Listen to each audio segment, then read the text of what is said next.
is the third four sessions in this business planning webinar series. Number three is research and analysis. And at any of these steps, the concept or the idea is to try to come to a go or no-go decision. Should you continue with the work that you're doing on your business startup and business planning, or should you stop, or should you reevaluate? There's always another choice. Session three is going to be focused on research and the analysis of that research. This is a bit of an outline of the general areas and information that will be covered. Again, moving to a go or no-go decision. And this is a preview or an outline of what we expect to cover in our final session, which is going to be in September. And that's going to be a focus on financials, forecasting, creation of financial information, developing what the costs are, and the cash requirement to start the business, but also what is the cash requirement for the initial stages of a business. Not only takes money and financing and funding to begin a business, but also to, in effect, carry the activity of that business for a period of time until it reaches a profitability or cash flow positive state. So this is what we expect to cover in our fourth session. Hopefully you can join us for that session. I'm going to cover some general things about business planning. We've put together a checklist, which you can certainly take a look at here. And there are a variety of different lists and outlines that you can find. This is one I think that covers many of the key areas, and you see the web and social media is highlighted. As we all know, it's a very important part of any business planning activity and any business ongoing activity. You need to have a web presence, and you need to participate and demonstrate your existence, in effect, through social media. Anybody who buys anything in this day and age is probably going to look up something on the internet to find a provider, a service provider, a provider of goods. So most businesses need to be there. We also talk a little bit about the legal structure of the business. We won't get into that in detail, but there are a variety of ways that you can legally start your business. And also many businesses or all businesses really have to be registered at some point or with some government agency. A lot of that could be on a state or county basis, but depending upon the business that you're in, there may be other license and permit requirements, particularly in food service. All right, so what is a business plan? So it's a written document that defines the goals for the business and how those will be achieved. And it answers following questions. Where are we now? Where do we want to go? What's the objective?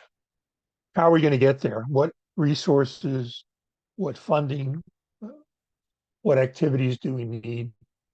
And what is our timetable? Timetable is important, particularly if you have scheduled activities that link together. So you have to do A before you can do B, and you want to do A by a certain date so you can start the B process the very next day. It's important to stick to that timeline.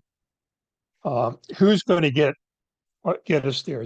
Will it strictly be you as an individual? Do you need a staff?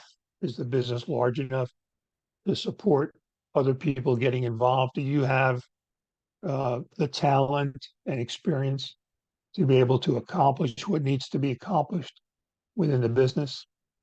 What will it cost? This is, maybe should be question number one or two, because if you don't have an idea of what this activity is going to cost you, and you don't have an idea of how you're going to develop a plan to get that money, or maybe you have it yourself, um, you'd pretty much have to stop. What will help? Um, is that outside resource? Is it research that we're going to cover a little bit today?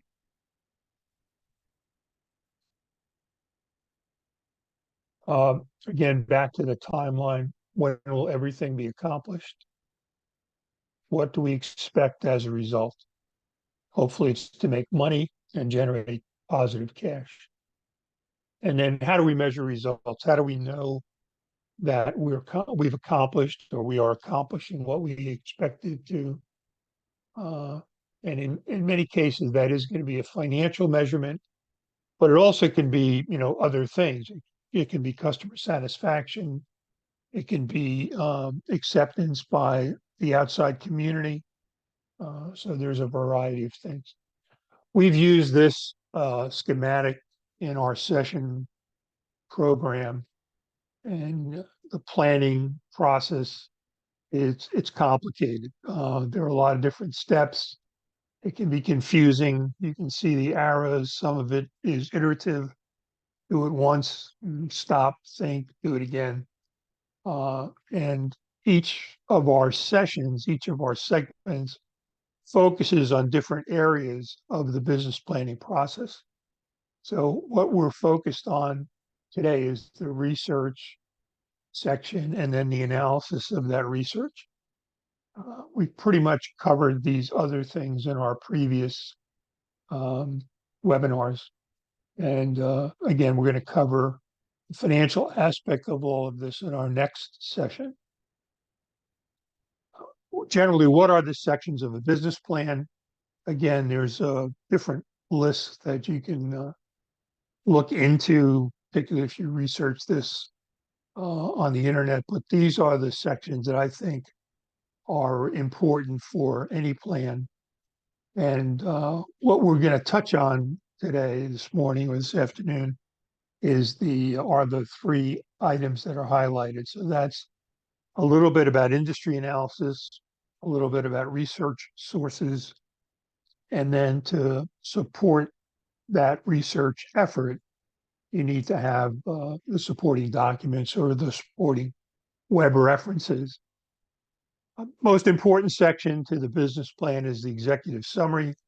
Spend a minute on this in all of the sessions because I think it's a good summary and it's a good outline to look at in terms of, what really is the content required in a business plan.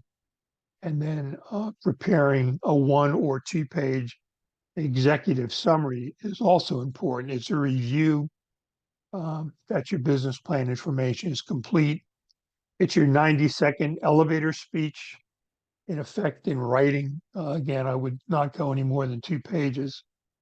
And in some cases, perhaps on a larger scale, the executive summary may be the only part of your business plan that's actually reviewed and read. For a small business entrepreneur, that's likely not the case. But if we're talking about a larger business, planned business operation that is looking for outside financing in the investment community, many times your executive summary is the part of your business plan that's going to get you either rejected by that investor or put in a pile to be considered further by that investor. We've used 3 different businesses in the presentation of our webinar series. Today, we're going to use the retail business, which is the selling of ski suits, in particular in a county here in New Jersey, and also for the children's ski suit market. We covered the service business in our last webinar session, and I plan to use the manufacturing business in the final one for the financial information. Okay, so let's get into the research. Here are general research sources. This is it's under the general heading because This is probably the kind of thing that would be applicable for any industry or business that you're going to want to get into. There's a lot of information available from government agencies. I found the Securities and Exchange Commission reports. Of course, that's public companies, but that does provide a significant amount of financial, but also um, descriptive information about a business, about business segments, a little bit about projections for the business or the industry. The Census Bureau not only counts uh, all of the population in the United States, but it also collects a significant amount of information from industries, and those industries are codified into various segments within different industries. And there's quite a bit of reporting that's available uh, for that as well. So you can pinpoint a bit about what your business is going to be. And once you've done that, you should be able to research through SIC codes, Standard Industrial Classification Codes, uh, information from the Census Bureau. Academic journals, there are articles for various industries and various economic projections and conditions. Trade publications are pretty important depending upon the business and the industry that you're in. And you can always buy research. So there are companies that specialize in gathering information, collecting information, but generally those come with a cost. So that may be worth your while. It really depends upon what kind of budget you have to allocate to the research activity. Company websites can be a good source of information. So if you want to be the next Nike, if that's what your business is going to be, then there's certainly going to be a lot of information about that industry and that activity when you look up Nike and get information from their own uh, website, whatever they present on their website. Blogs, podcasts are another way to stay up to date on business trends and get some information. Um, and then still thinking about resource sources in general. Um, you have to be critical about what you're researching and what information you're trying to gather. Certainly it has to be relevant, accurate, credible, uh, objectivity, and be unbiased. Now, bias, you have to be aware of your own biases, and you're in the process of trying to start a business. And most of us tend to be optimistic about that kind of activity. So don't look at research or don't consider research that happens to agree with what you're hoping to do. You don't want to get into that trap. So for every story, there's two sides. Every coin, there's two sides. And you will be able to find research for the positive side of your potential business, and you'll be able to find research that might be a bit negative regarding your potential business. Make sure you don't get led astray in either direction. And you should make sure that the sources are credible. Uh, so that's looking for credential, looking for how the information was put together. The last little note I have here is using AI or artificial intelligence. I have done that in putting together these webinars to some degree, and I think it can be helpful. And I think the helpful part of it is to provide information and data, more or less of an outline of what are the contents of the various steps in putting a business plan together. And also you can do some of the research that way, but I recommend that anything that you develop or anything that becomes available through AI, you double check. We've all read about the hallucination effect, and it's not quite perfect system just yet, although I suspect it'll get there. So my advice would be anything you retrieve through artificial intelligence information sources, try to do a double check. try to go to the original provider of that data, or try to find another source that can verify, uh, what you're attempting to information that you're attempting to use. So now let's get into research for ski suits. Now I'm using ski suits, so you have to replace those references with your own industry.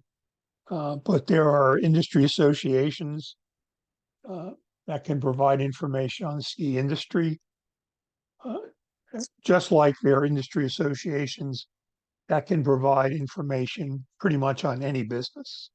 So it's likely that the business that you're thinking about getting into, that you want to start, is going to have a similar path or similar availability of information.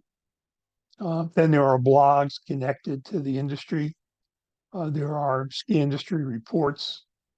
Uh, there's a ski industry retailer. It's another website that can provide information about this business.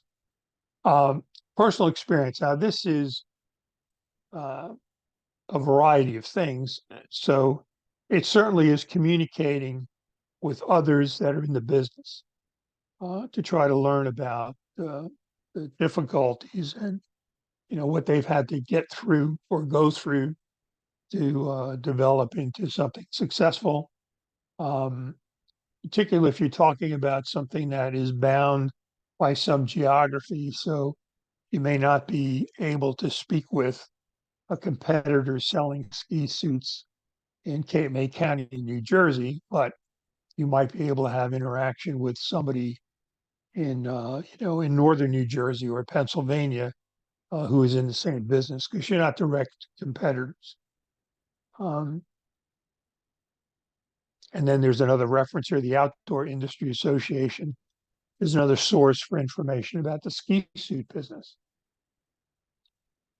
Okay, so we've outlined some of the research sources and some of the things that you might find helpful to develop information.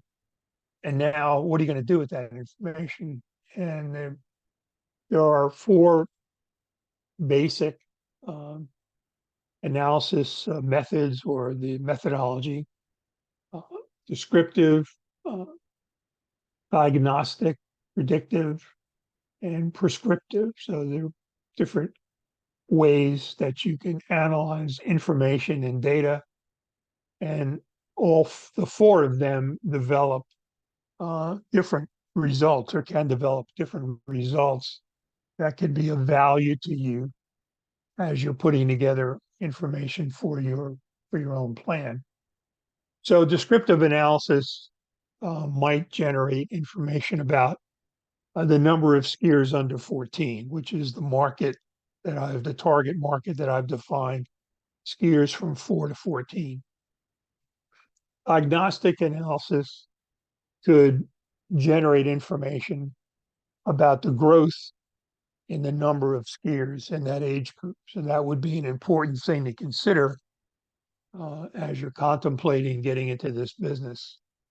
And that would fall under diagnostic analysis. Predictive analysis would be the kind of information that might get you the dollar size of the market, uh, various levels there.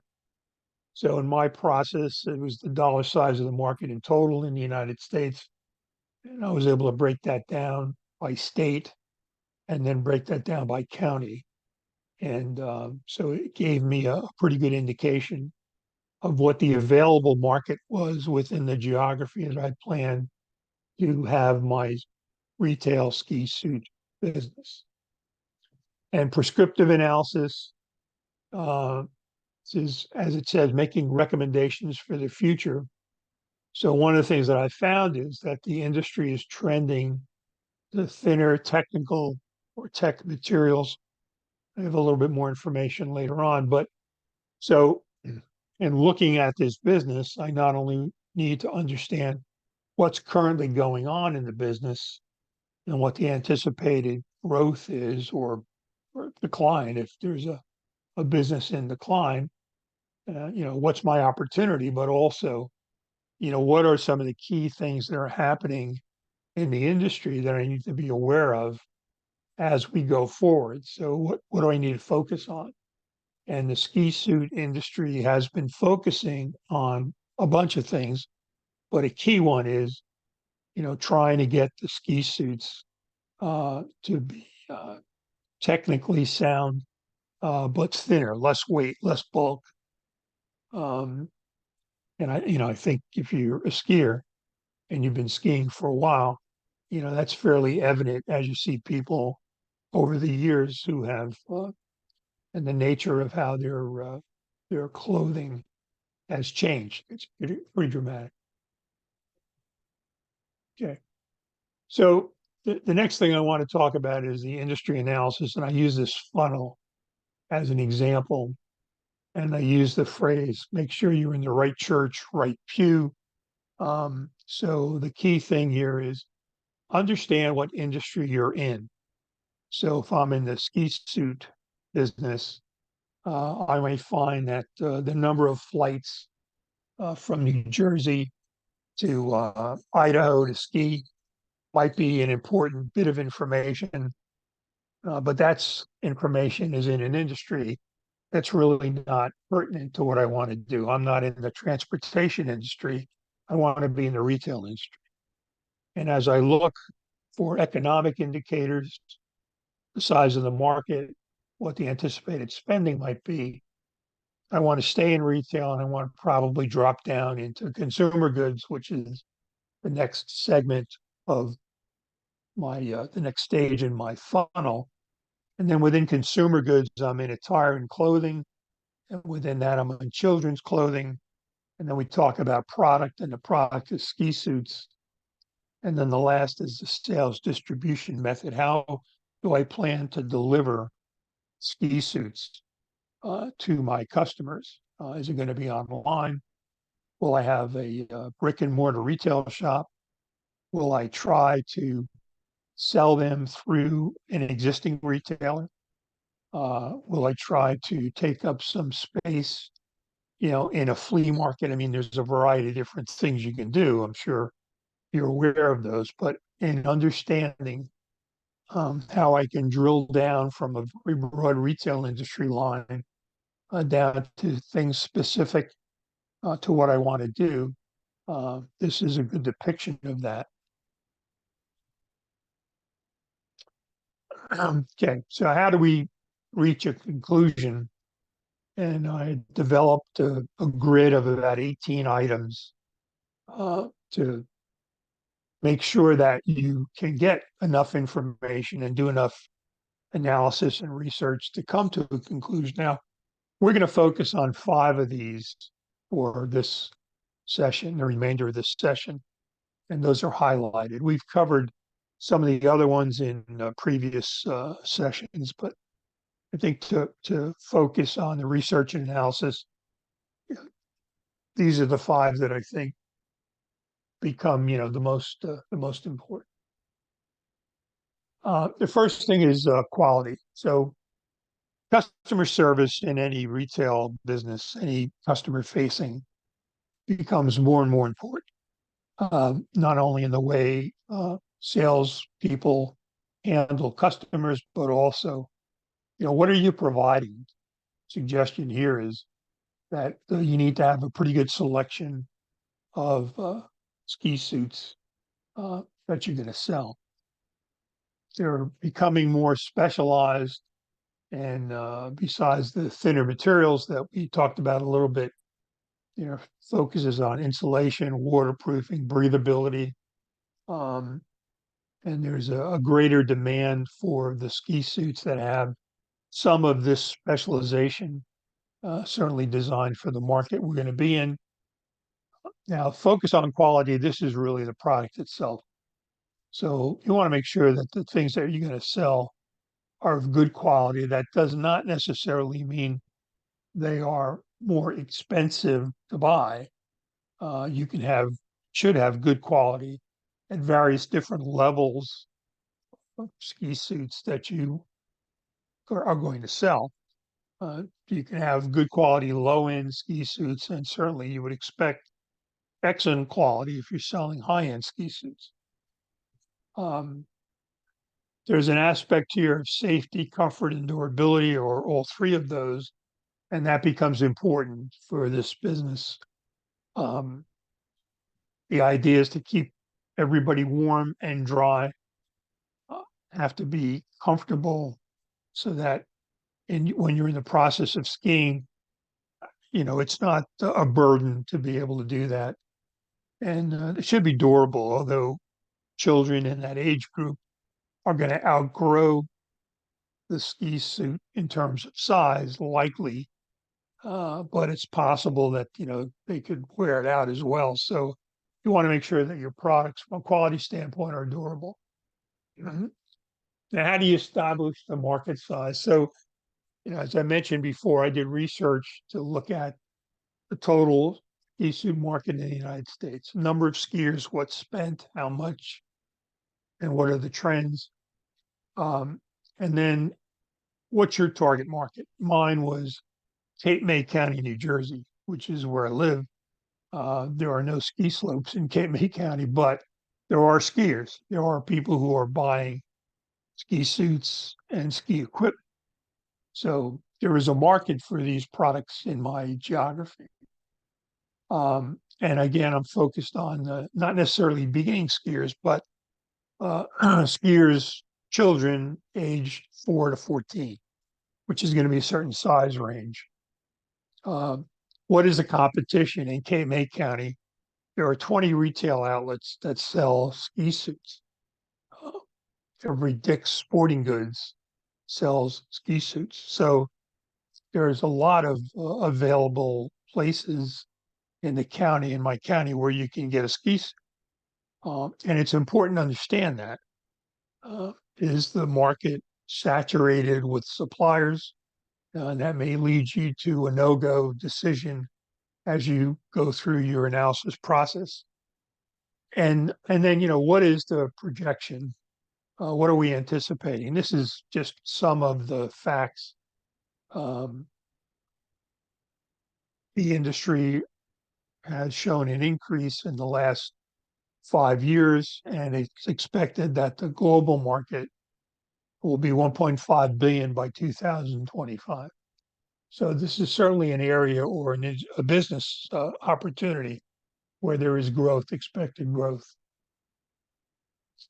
Now, pricing, parents are willing to spend money on ski suits. Part of that is for them to be safe, comfortable, and part of that is they want kids to look good. And as a side note here, this is a market that definitely has aspects of the level of disposable income for the customers involved. So not every family in Cape May County or New Jersey or the United States has the availability of funds to participate in this particular sport. So there's some segmentation of the market. I did a little bit of research in terms of family income or household income, and it's north of $60,000, kind of like the cutoff spot there, and likely to be higher. So this is a product. We need to understand the reality of our market. This is a product that's not going to be purchased by everyone, and there is a limitation to the number of people who are potential customers, and a good differentiation for that is how much money do these people make. Branding and features are key. Waterproofing, some have built-in headgear, and thinner materials. Gore-Tex has been around for a while, and that has effectively replaced other types of polymer materials like polyester. Okay, here's a grid. You can take a look at this that gives you a bit of an idea of some of the information that we've been discussing. So we've sort of researched this and put together an outline so you can see the price range. You can buy a ski suit for $100, probably less, but that's about the low point. And you can spend, significant amount of money if you're in the market for the best, both in terms of manufacturing, also in terms of features and materials. And we look and see some of the brands, Columbia, North Face. I did recognize those. Patagonia, I recognize that as well. Rossinol, if I'm pronouncing that correctly, I thought they were ski manufacturers, but I guess they have labeled ski suits as well. Canada Goose, I've seen in Canada, but I don't know anything about those products. Features, as the price goes up, presumably the features available will be more exclusive or intensive, sorry. And then what are the materials and what are the sizes? So our focus is really going to be on those first two segments, where the price ranges from $100 to $700 and caters to smaller sizes that would accommodate ski suits for children. Mhm. Okay, so now we're presenting some analysis on sales information and a little bit on cost. So that price range chart that we just took a look at, this is the breakdown of market share. So we can see from $100 to $700, which is sort of our range or our focus range. It's about 70% of the market. And this is an example on the right side of the CO, cost of goods sold, which is how much does it cost to produce a ski suit that is going to be sold. And there are various components, there are materials, labor, manufacturing overhead. That's the cost of the facility, heat, light, power to actually have the location to make these suits. And then shipping, in this example, the total is $85. And at that level of cost for this industry, for these retail sales, there's about a 50% markup. So if your cost of goods sold is about $85, you'd mark up that ski suit and sell it for $127.50 or $130. We're going to round that up, or $129.99, which is more likely. So it gives you a sense of what the components are now.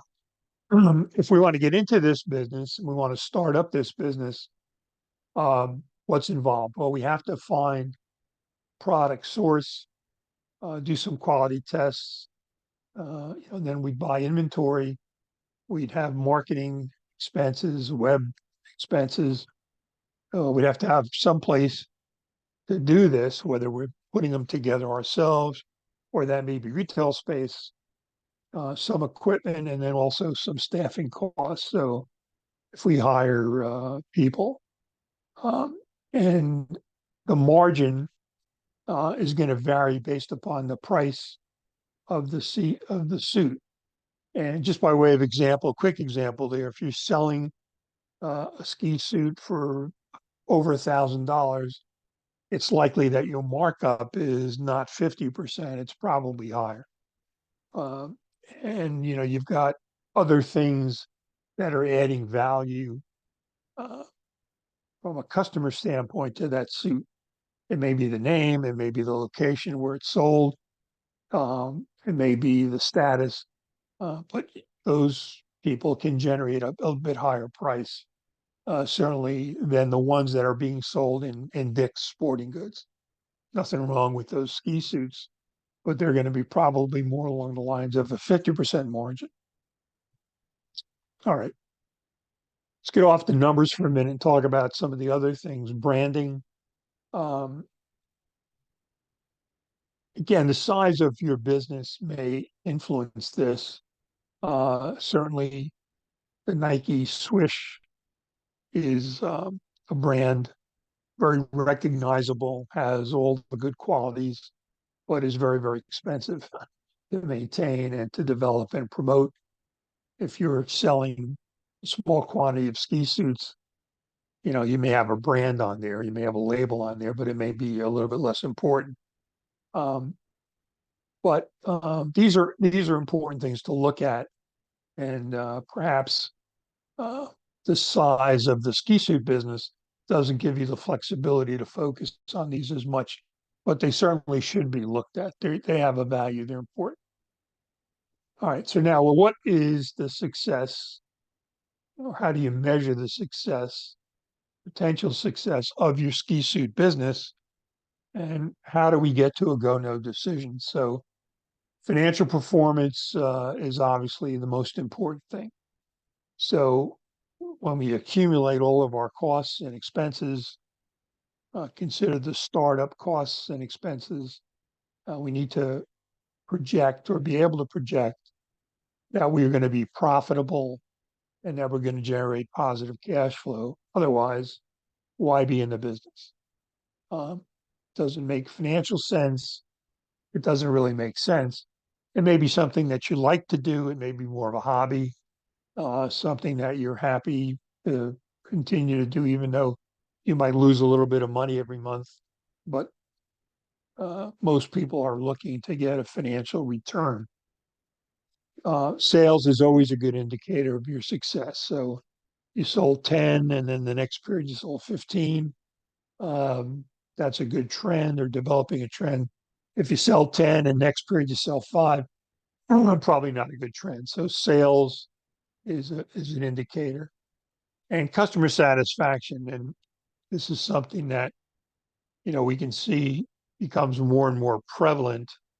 Seems like every time I buy anything on the internet, I'm inundated with survey requests and other things that I like to purchase when I buy it again. So that feedback is a little annoying to the customer, but of value certainly to the seller. Okay, so now if we sort of look at a very simplistic, this is very simple, but it's more of an example. So we said it's going to be about $36,000 to start this business, and about 20,000 of that is going to be an inventory purchase. There are 20 outlets in Cape May, and there are 300 skiers in Cape May from the ages of 4 to 15. The average sale price for our target is $400, which would give us a margin of 130. And 50% of the market is 150 units. And that's really just, I'm assuming that a ski suit will last a child 2 years.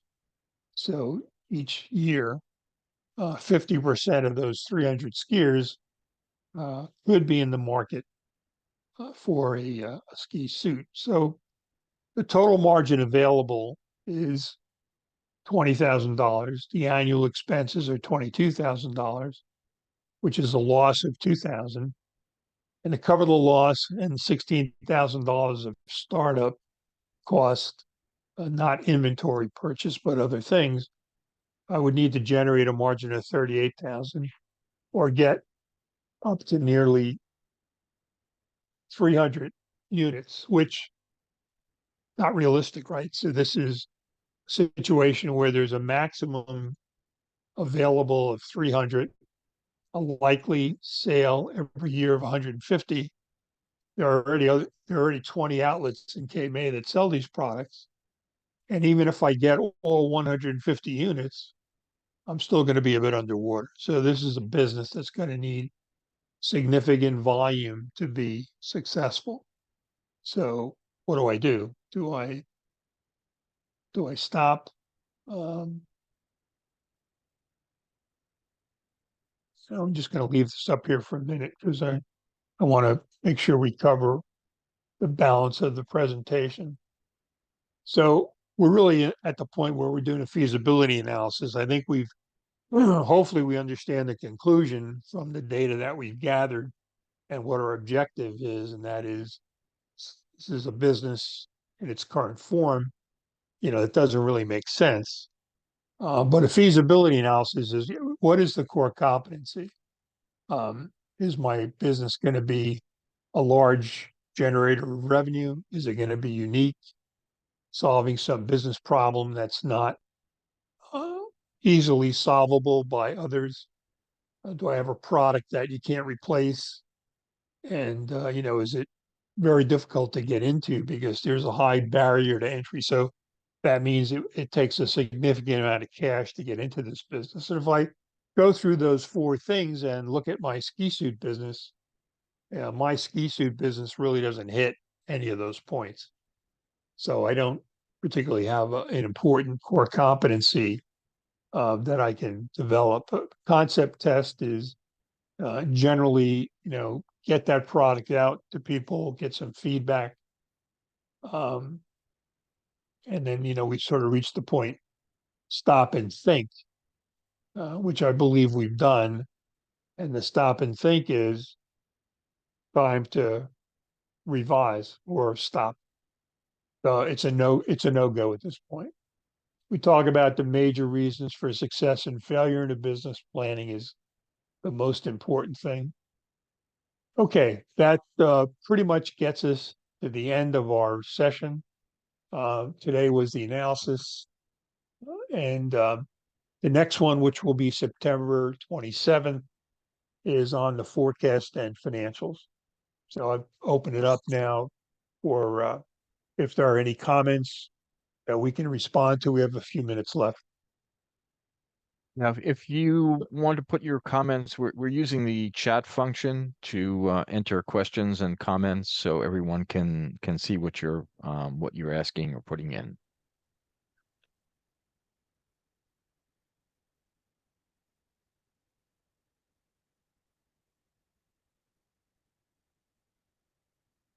Well, either it was a good job or it's a terrible job. I don't know if there's no comments, positive or negative.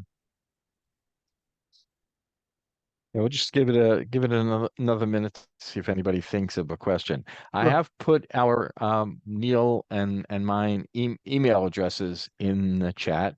If something occurs to you afterward and you would like to ask a question, you have our email addresses there. Also, we will be sending out a copy of the slides to everyone who attended today. And we also will put this up. The recorded video will be up on our YouTube channel as well as on our website within a couple of days. Usually takes me a day or two to get the editing done, depending on what else is going on, and then posted on the two sites, so you can find it there. And we thank you for coming. Again, Neil, you want to give the date again for the fourth installment of this? Yeah, the fourth one is going to be September 27th, and it'll be also at 12 o'clock, another webinar, and that'll be the final one, the fourth session, and the focus is going to be on the numbers. So that'll be the development of the costs, the start of business, what's involved, costs and cash needed in the beginning phases of a business, how you can work to develop a break even, which is important, and then also financial projections, which if you're looking for outside financing, those become extremely important. So that'll be the focus of the next session, and that will be on a small manufacturing business, which is cell phone cases. That's the one that I selected. So, Well, thank you all for